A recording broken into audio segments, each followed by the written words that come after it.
Egipto, uno de los pueblos más antiguos de los que se tiene registro, con una cultura antepasada llena de misterios y de grandes conocimientos científicos.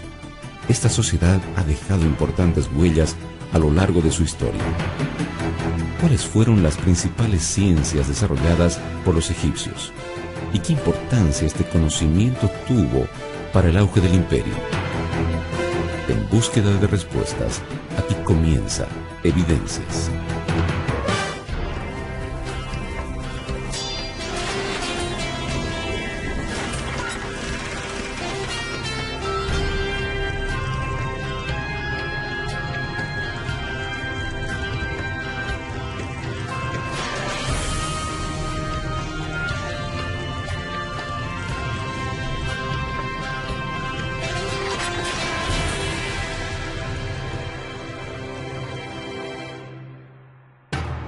El antiguo imperio egipcio fue una de las sociedades más importantes de la historia. Uno de sus mayores legados fue su desarrollo científico, de los cuales hasta nuestros días es posible encontrar vestigios. Egipto es una de las primeras civilizaciones que hubo en nuestro mundo después del diluvio. Es más o menos contemporánea con Sumeria, con lo que fue más tarde Babilonia, toda la región de la Mesopotamia. Los datos que más se manejan actualmente para el comienzo de la civilización egipcia comienzan por el año 3000, 3100 antes de Cristo, es decir, poco tiempo después del diluvio. Nosotros podemos leer acerca de cada uno de sus logros que hicieron en los campos de la medicina, la astronomía, arquitectura y otras áreas que son un legado, inclusive de las maravillas del mundo antiguo. La única que queda hasta nuestros días es la de los egipcios, las grandes pirámides, frente a las cuales Napoleón le dijo a sus soldados que 4000 años de historia estaban frente a ellos. Estas pirámides son un legado al ingenio, a la dedicación y a el avance que tenían los egipcios durante momentos en los cuales muchas culturas todavía estaban en periodos mucho más atrasados al cual ellos estaban. El hecho de que Egipto haya, desde sus orígenes, estamos hablando de 3000 años antes de Cristo, ya ha comenzado a construir, a registrar por escrito, a construir incluso casas estilo bibliotecas, que a la vez servían de centros de aprendizaje, como lo que hoy tendríamos quizá como universidades, ha hecho que la historia de ellos perdure en el tiempo. Creo que el hecho, personalmente pienso que escribir, registrar y que esos registros hayan permanecido en el tiempo es una de las cosas que posicionó a Egipto no solo en este tiempo, al comparar los diferentes imperios, sino en su tiempo también. Pero creo que el hecho de que ellos hayan tenido una clase dedicada, sostenida por la casa real, ¿no?, por las familias reales, para que se dedicaran exclusivamente, por un lado, al estudio de las ciencias, en las formas en las que ellos entendían las ciencias, pero por otro lado, a documentar los hallazgos, los descubrimientos, las prácticas a lo largo de milenios, hizo que Egipto se posicionara. El avance del conocimiento científico egipcio fue uno de los factores que permitieron que esta sociedad se transformara en uno de los más importantes imperios de la historia. ¿Cuáles específicamente eran las ciencias que este pueblo dominaba? En Egipto teníamos una cultura muy avanzada. Los africanos que estaban en la delta del Nilo, ellos pudieron hacer avances en el área de la astronomía, en el área de la medicina, matemáticas y la hidráulica. Algunos de los conocimientos nos han quedado en restos de sus escritos, libros y información escrita sobre papiro, papiro del cual deriva nuestro nombre papel. El papiro estaba fabricado por medio de tomaban ellos los tallos de unas matas que crecían en las zonas pantanosas, los abrían, les sacaban toda la parte interna, que es la parte que usaban, las extendían sobre una superficie lisa, lado a lado, bien cerca al tamaño que ellos querían. Tomaban luego otra cantidad más y los ponían en forma de perpendicular a la dirección anterior, los prensaban y se formaba entonces el papiro. El papiro fue el medio, el material que más usaron los egipcios. Y como el clima es tan seco, los papiros han llegado hasta nuestros días. Y en los museos se encuentran papiros con muchas inscripciones. Y mucho del conocimiento que tenemos del conocimiento científico de los egipcios proviene de diversos papiros que se encuentran hoy en día en diversos museos. Es muy interesante que ellos quedó evidencia de algunos papiros, el papiro de Ebert, por ejemplo, o Edwin Smith, y otros papiros también. Algunos de ellos tienen hasta 20 metros de largo, 30 centímetros de alto, en donde se describen, por ejemplo, procedimientos quirúrgicos, especialmente en el papiro de Edwin Smith. Y estos son papiros de 1,5 milenios antes de Cristo, ¿sí? Procedimientos quirúrgicos. Hay otro papiro que se dedica específicamente al tratamiento de las enfermedades de la mujer, a la ginecología. Y otro papiro, papiro de Ebert, que quizás es uno de los más conocidos, que es al que me referí, de 20 metros de largo, que tiene un tratado de medicina interna y también indicaciones de cirugía, del área de cirugía. Es muy interesante que también se hayan preservado instrumentos quirúrgicos. Sabemos que hay varias decenas de momias en las cuales hay evidencias de cirugías. Incluso se han encontrado hasta prótesis para personas que han perdido miembros, que se han desarrollado, y cuando uno mira las imágenes de esas prótesis son muy similares a algunas de las prótesis estéticas que se utilizan hoy en día. Yo estaba viendo la momia de Hatshepsut, una fotografía de la momia de Hatshepsut, la madre adoptiva de Moisés, y sorprende la condición excelente en que está conservada, lo cual quiere decir que los egipcios sabían cómo momificar los cuerpos. Era pura ciencia. Extraerle el agua, extraerle las vísceras.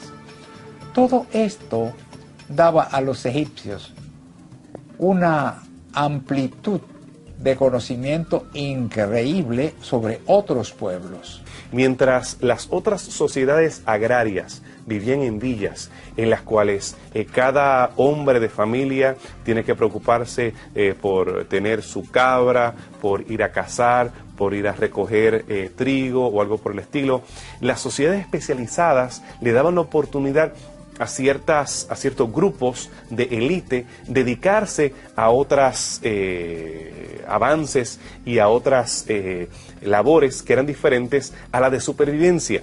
Eso no lo pueden hacer sociedades que están solamente tratando de buscar el alimento día por día. Así que el reinado o el imperio le da la oportunidad a personas a dedicarse a pensar, a analizar.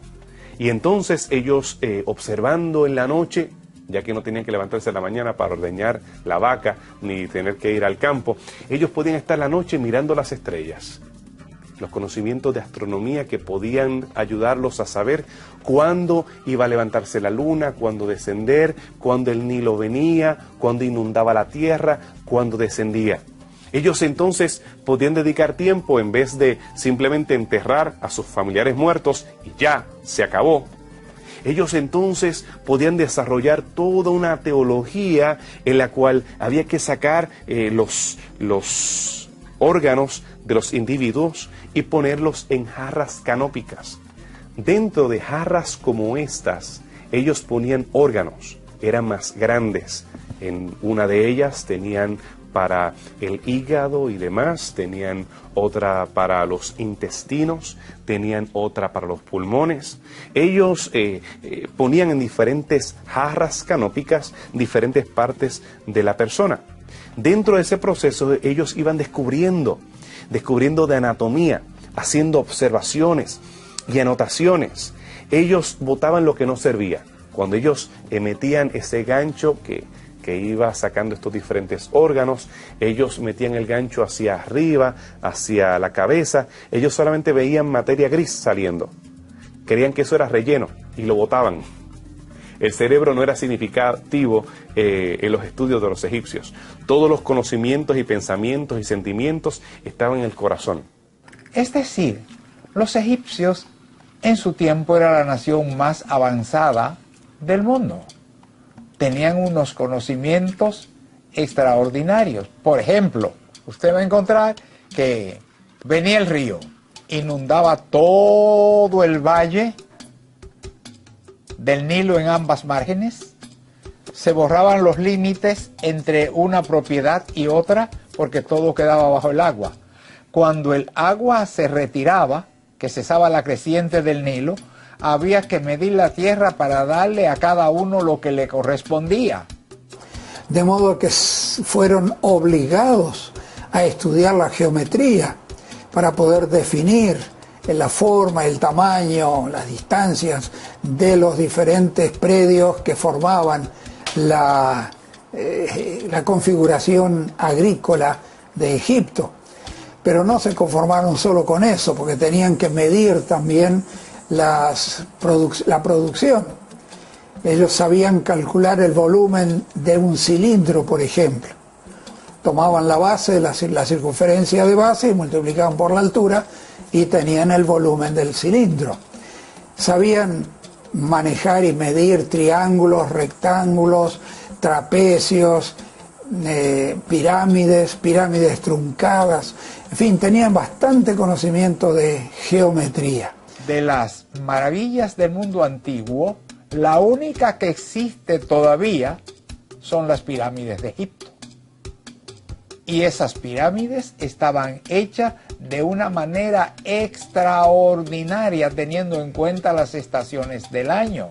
Estos grandes logros no fueron solamente alcanzados por las proezas que ellos tenían como matemáticos capaces de determinar los ángulos para las pirámides, sino también por la capacidad de dirigir, de ellos poder tener un gobierno central en el cual ellos tenían la capacidad de influir sobre sus ciudadanos y motivarlos de diferentes maneras a construir grandes monumentos que se preservan hasta el día de hoy. De modo que sus conocimientos rebasaron los límites de su país. Por ejemplo, Egipto era el granero del mundo antiguo. Todo el mundo iba allí a buscar comida, porque ellos sabían producirla y sabían conservarla, que era lo más importante. Además, eso obligaba a los otros pueblos a estar en constante relación con los egipcios, por lo cual su ciencia se enriquecía. Eran famosos constructores de barcos, porque la población egipcia vivía en ambas márgenes del río y el río no se podía pasar nadando. Había que construir botes para ir pasando de una ribera a la otra ribera. Eran famosos manejando los metales, por lo cual atraía mucha gente. Así que el poder económico atado al poder militar y al poder científico y el poder social que se podía obtener a través de controlar las masas con la religión, en este caso con la teología que ellos tenían, todo contribuyó a que Egipto se convirtiera indudablemente en una de las más importantes civilizaciones del mundo antiguo.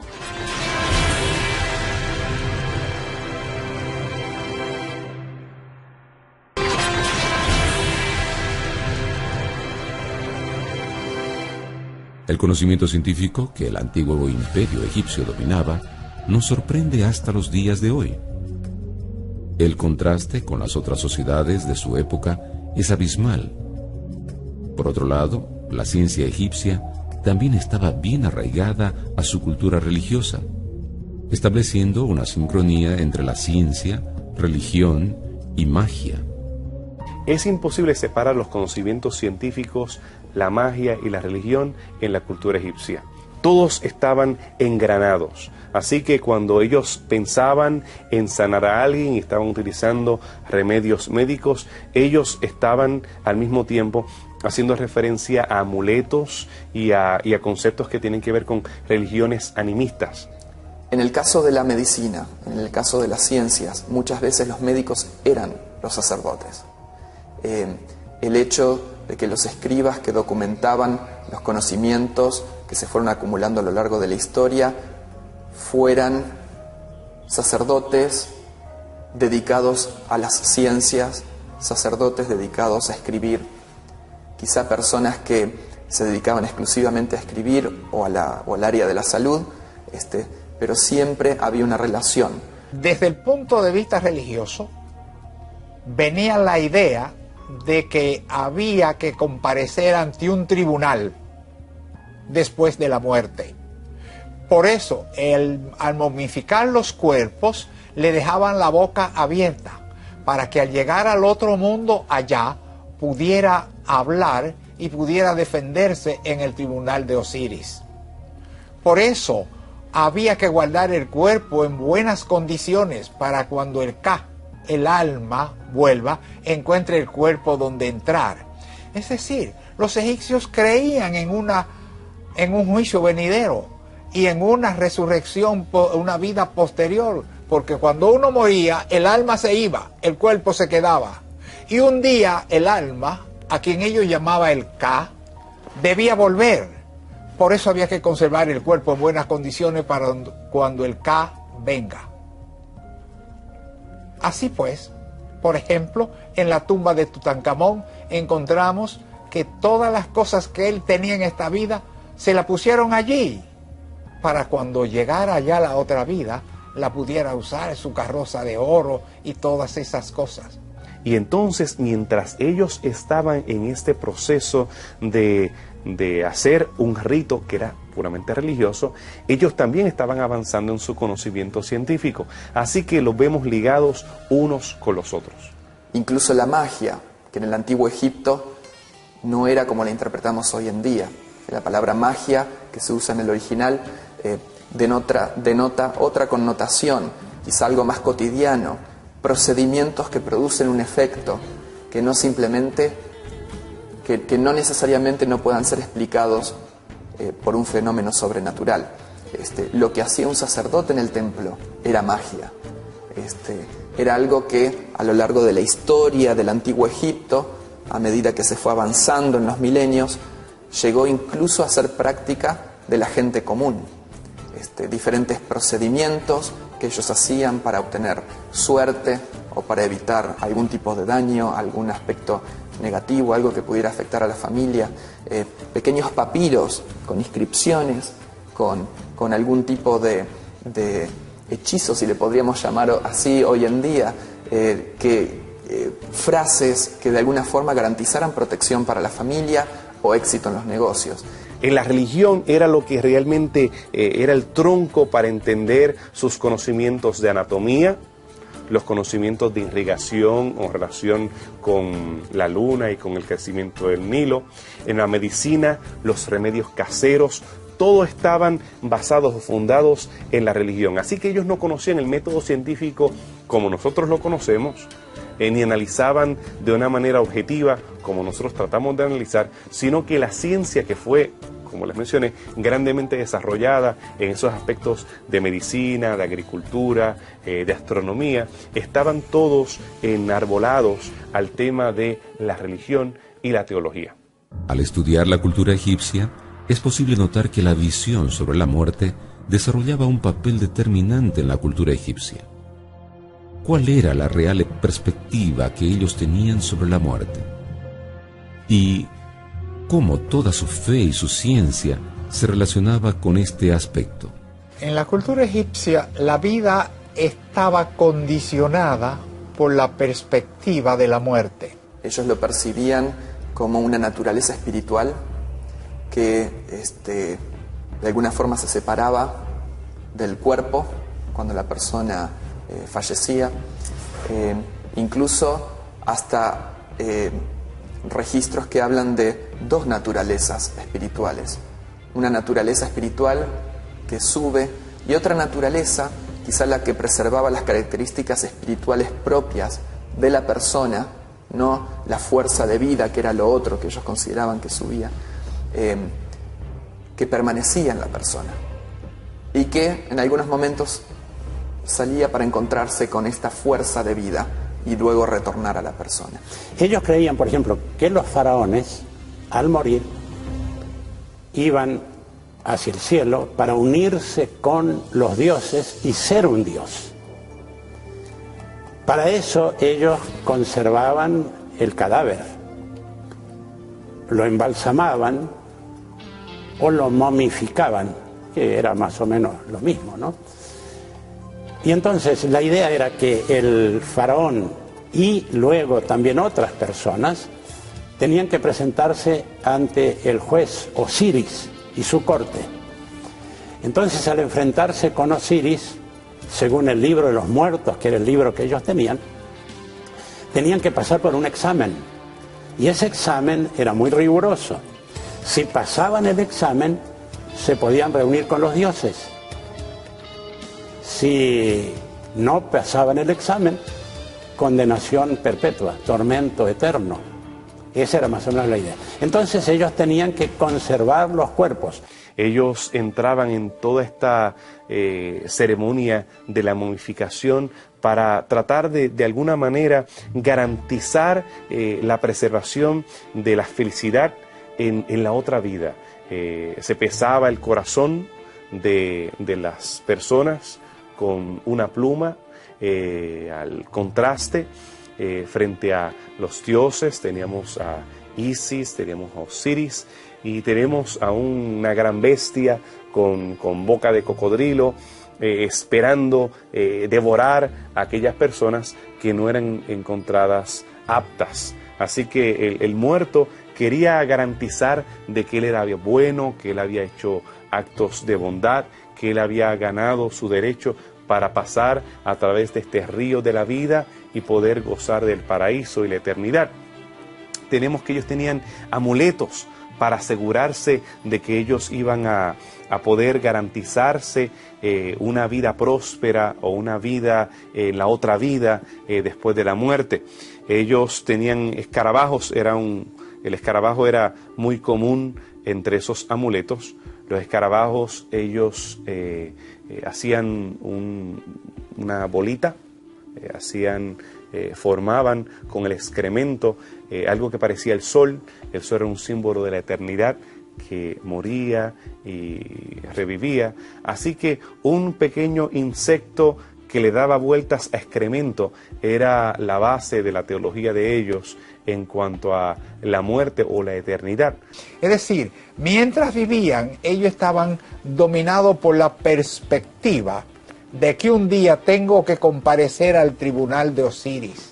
Tengo que dar cuenta de lo que hice mientras viví en la tierra. Por eso yo quiero vivir una vida santa, pía y buena, para que Osiris sepa que yo fui un tipo bueno cuando estaba vivo allá.